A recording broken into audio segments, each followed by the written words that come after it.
new paper published in Diabetologia, one of the top diabetes journals. It caught my attention because it's dealing with this concept of metabolically healthy obesity. Does it really exist, healthy metabolic obesity?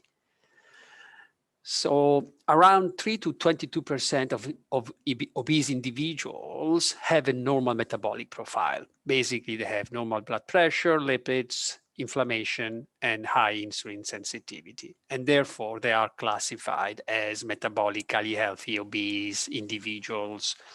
Now, in this prospective study of almost 400,000 men and women of the UK Biobank, Frederick Ho and colleagues studied the relationship between obesity and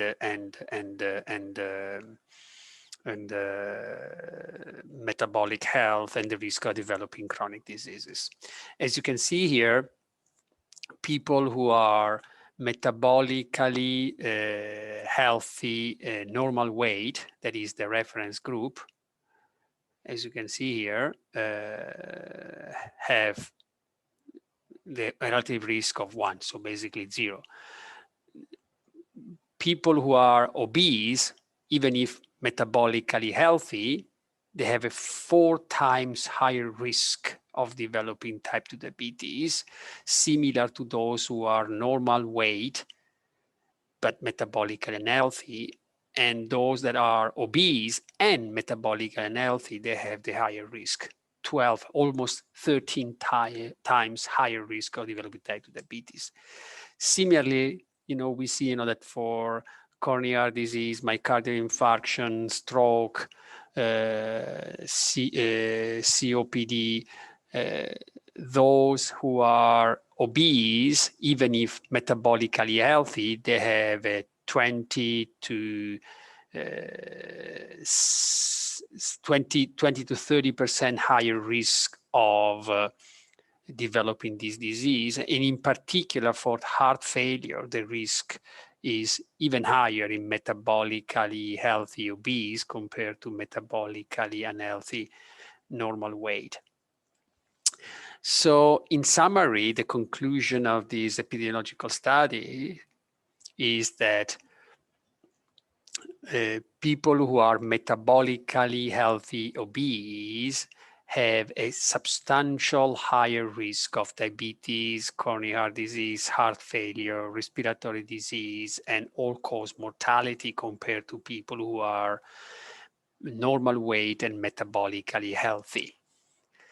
People with metabolically healthy obesity have even a higher risk than those who are metabolically unhealthy normal weight of developing heart failure and respiratory disease. And most importantly, in this study, they found that 1/3 of the people that were metabolically healthy obese at baseline became metabolically unhealthy obese within 3 to 5 years from baseline. So people are progressing. So the metabolically healthy obese status is just a transitioning status. And those who have transitioned in these 3 to 5 years from metabolically healthy to metabolically unhealthy obesity, then they have an even higher risk of coronary heart disease. And therefore, the conclusions of these authors is that the term, the label metabolically healthy obesity is misleading and should be avoided. And I fully agree with them.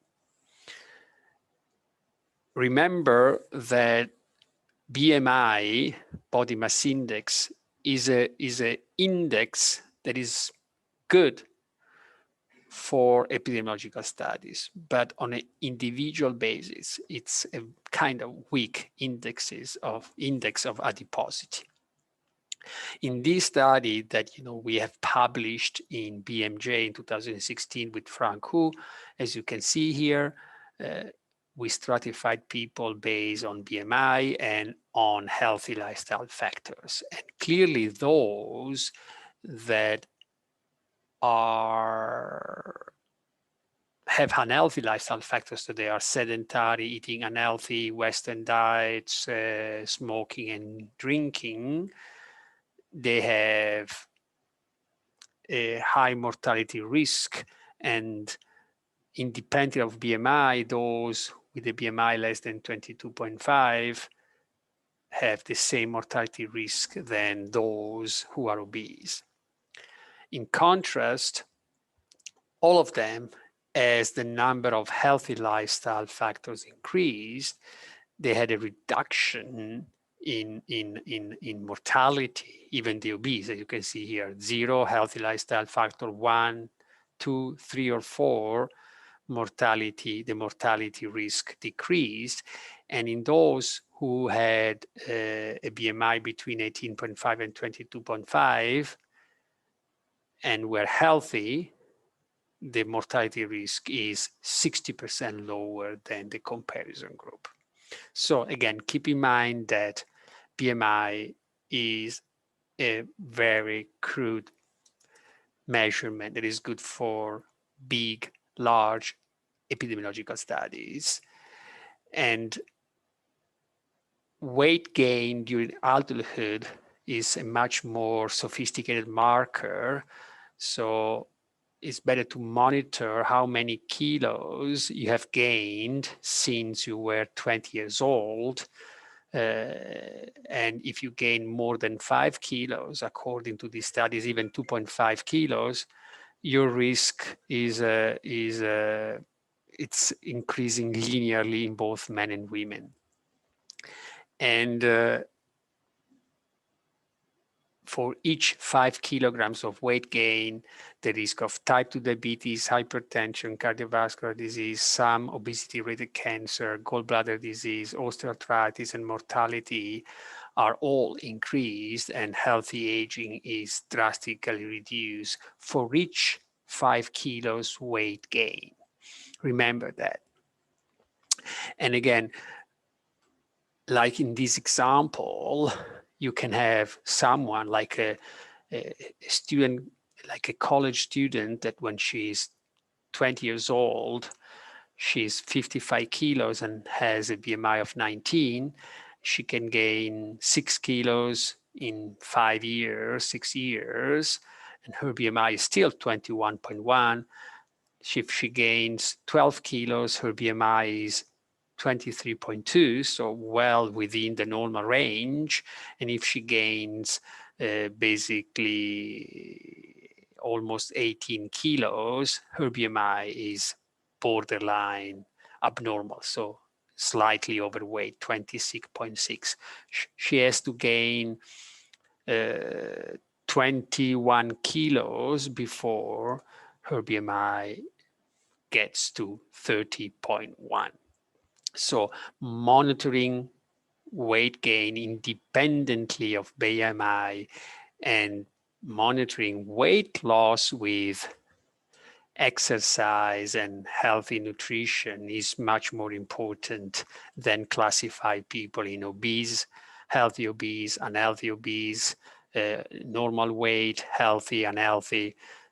And therefore, you should try to develop your own personalized exercise and dietary intervention that is going to provide you all the nutrients that are essential for health while minimizing empty calories, so that you can stay within these 5 kilograms weight gain during adulthood. Or if you have already gained more than 5 kilos, with this program that I have described, outlined in my books, you can go back closer to your ideal body weight. I hope you like this video, and I thank you for listening.